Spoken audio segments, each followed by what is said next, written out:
tout le monde, ici c'est Justin et bienvenue dans cette toute autre vidéo. Et dans cette vidéo, je vais répondre à une question. Cette question, je sais que ça va faire mal, hein? Ou bien plutôt la réponse va faire mal. Mais je pense qu'il faut que parfois, de temps en temps, qu'on se dise des vérités, quoi. De temps en temps, il faut qu'on se dise des choses que les gens n'osent même pas le dire en famille ou bien à la télé, des choses comme ça. Et je vais vous dire ça dans cette vidéo. Et c'est deux choses. Et je pense que le retard de l'Afrique ou bien le non-développement de l'Afrique, ou bien, en tout cas, ce sont les deux gros problèmes de l'Afrique que moi j'ai observé. Alors, peut-être que vous êtes déjà en train de me demander, Justin, toi tu as dit tu es Justin, mais tu es qui pour nous dire que voilà, l'Afrique a des problèmes et que l'Afrique n'est pas développée, ainsi de suite. Pourquoi? Alors, moi, mon nom c'est Justin Mortodé. Je suis architecte de formation.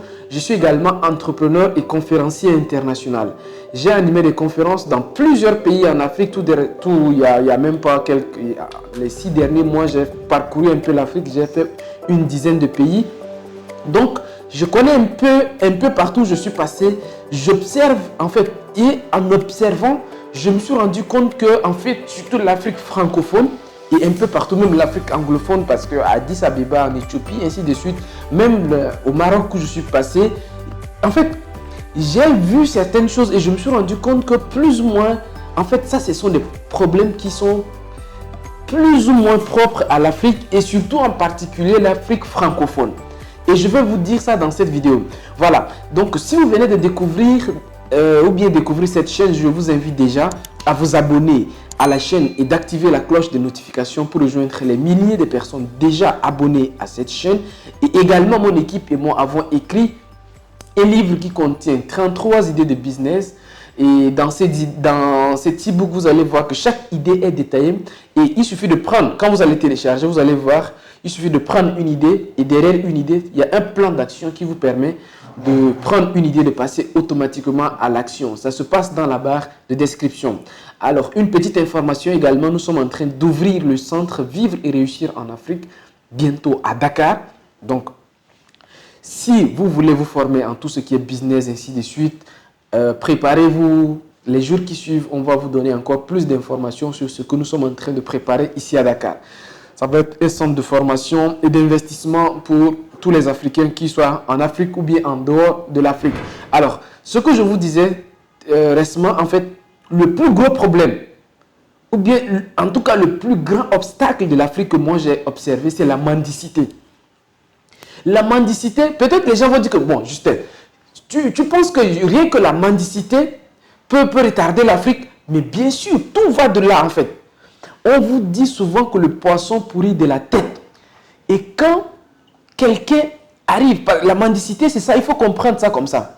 Quand quelqu'un arrive à se convaincre de lui-même qu'il est incapable, qu'il ne peut rien faire et que pour vivre, il faut que ce qu'il doit vivre là vienne d'une autre personne. Mais est-ce que vous pensez qu'il y a une autre manière de te développer si tu arrives à te convaincre que tu ne peux plus rien faire et que c'est ton avenir, c'est les autres qui doivent décider à ta place? Vous pensez que vous pouvez faire quelque chose dans la vie? Et en Afrique, c'est ça. Je dis souvent, en introduction, je viens de dire, ce sont des sujets que dans les familles, à la télé, les gens ne disent pas. Mais la vérité, c'est ça. En Afrique, quand vous prenez une famille de 15 personnes, il n'y a qu'une seule personne qui travaille. Les 14 dépendent du ceux-là. Mais en fait, plus ou moins, ça ne se dit pas. Mais en fait, il y a un facteur de mendicité qui est là. Je ne sais pas si vous voyez ce que je veux dire. Mais une famille de 15 personnes où les 10 autres sont des grands gaillards de 30, 20 ans qui ont même des enfants et qui dépendent d'une seule personne. Vous pensez que on pourra se développer avec ça? Et je vais encore aller plus loin. Et ça, c'est peut-être caché ce que je viens de dire là. A dit que cette mendicité voilée qui ne se dit pas son nom, où tous les membres de la famille viennent tendre la main à un oncle, à un neveu ou bien à un cousin. Donc tout le monde vient demander de l'argent à une personne dans une famille. Et ce que je dis, je sais que vous savez très bien que ce que je dis là, c'est vrai. Il y a des gens qui vont venir dire en commentaire qui disent c'est faux. Mais honnêtement, même si vous dites que c'est faux, vous savez au fond de vous-même qu'en Afrique, ça c'est le plus gros problème de l'Afrique. Moi, j'ai parcouru l'Afrique du Sénégal jusqu'en Afrique centrale. jusqu'au Tchad. Et je peux vous dire que dans la plupart des pays que je suis passé, la plupart des entrepreneurs que je rencontre, c'est le même problème. Du genre, les gars, ils travaillent, mais ils n'évoluent pas. Ils travaillent, ils n'évoluent pas parce que dans la famille, il y a la mendicité. Et ça, je vais monter à ça, je parle juste de la première cellule qui est la famille. Mais plus on monte, la mendicité au niveau même des États. Au niveau même des États. Elle dit que ne prenez pas juste comme la famille comme ça. Elle dit que, ok, nous... non. Prenez au niveau... Avant d'arriver au niveau des États, on sort de la famille, on va dans la société africaine de façon générale. Elle dit que dans les sociétés africaines, il suffit de parcourir... Ça, vous allez me dire que ça existe aussi en Europe. Oui, parce que j'en ai aussi vu. Mais en Afrique, c'est exagéré. Dans tous les ronds-points, en fait, il y a des familles entassées à des feux rouges. Elle dit que des personnes qui ont décidé, ou bien qui ont arrêté, qui ont signé leur arrêt de mort, qu'eux ne peuvent plus rien faire et ils vont dans la rue pour que les autres les aident. En fait, le poisson pourrit dans la tête. Si dans la tête des Africains, pas tous les Africains, je le sais, dans la plupart, en tout cas dans la tête de la majorité des Africains, ils sont arrivés à se convaincre déjà que je ne peux pas et que c'est une autre personne qui doit m'aider. Quand ta tête est déjà pourrie, je ne dis pas que la tête des Africains, mais je parle du cas du poisson par exemple, où la tête du poisson est pourrie, le corps va périr rapidement. Et c'est ça, les gens... Moi, parfois, je suis désolé de voir des personnes qui disent que non, pour développer l'Afrique, il faut revoir le PIB de ceci, il faut changer le franc CFA. On parle des questions, en fait, des choses visibles, alors que moi, je connais... Alors, je ne sais pas que je le connais, vous le connaissez également. J'ai même fait une interview avec lui sur cette chaîne, Simon Edrago. Il dit que les grandes guerres sont invisibles. Les plus grandes guerres du monde sont invisibles. Vous voyez que, ok, c'est le franc CFA, vous voyez le franc CFA comme le problème. Vous voyez l'autosuffisance alimentaire, c'est ça. En fait, c'est ce qui est visible que vous voyez ça comme le problème. Alors que le vrai problème, c'est dans la tête. C'est-à-dire que vous dites, ok, on va produire plus pour atteindre l'autosuffisance alimentaire.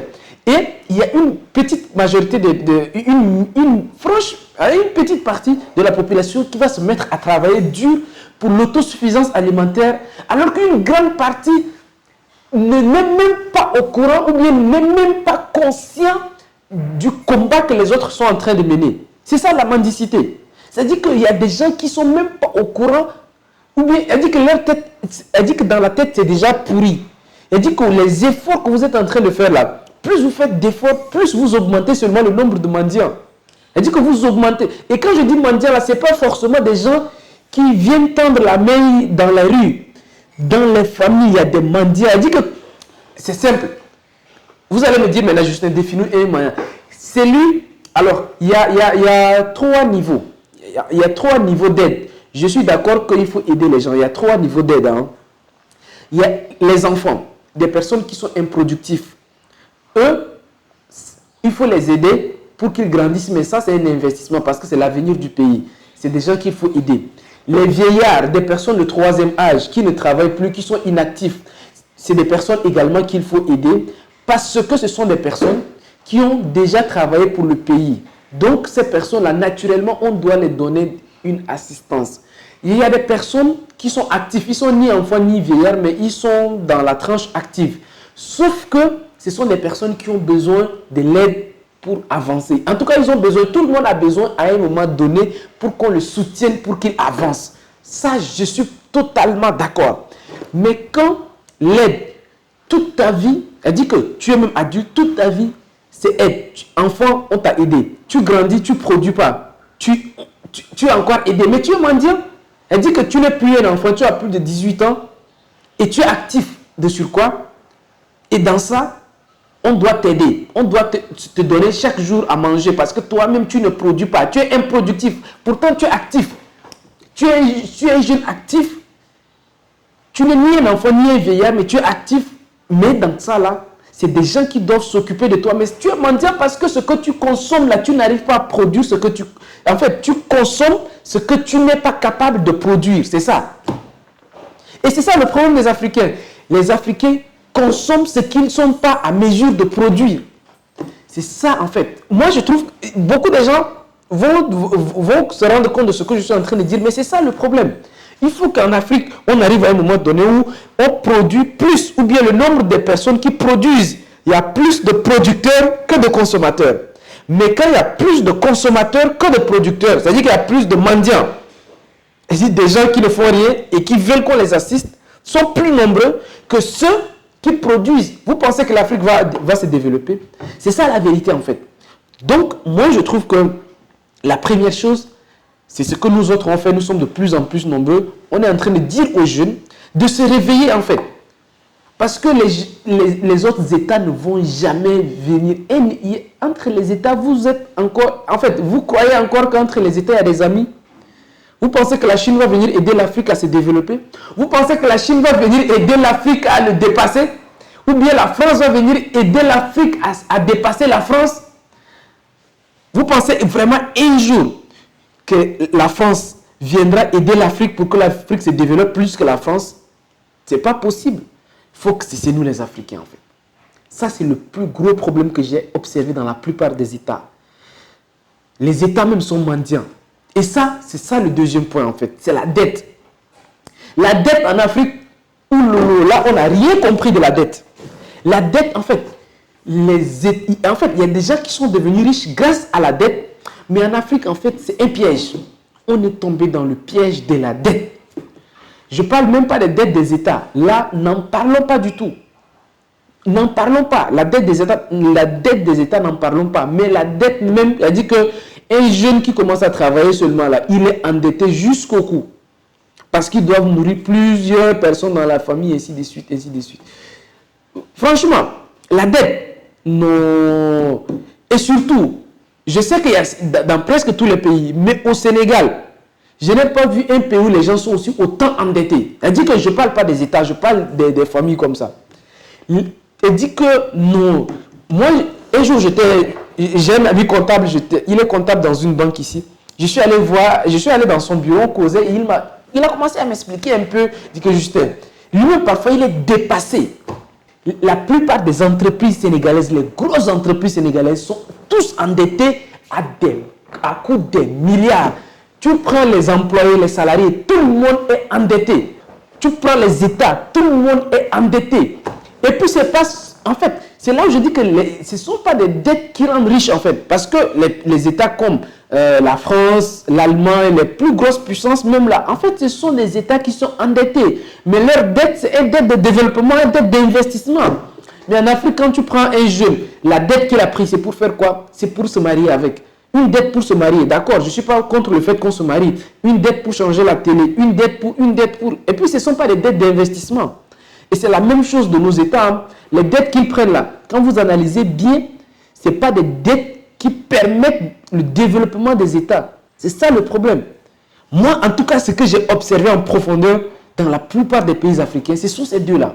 Dans la tête, tout va dans la tête. Maintenant, si il y a des gens qui s'attendent à ce que, ok, le vrai problème de l'Afrique, il faut construire plus de routes. Je suis d'accord, il faut plus de ceci. Mais quand dans la tête des Africains, c'est pourri.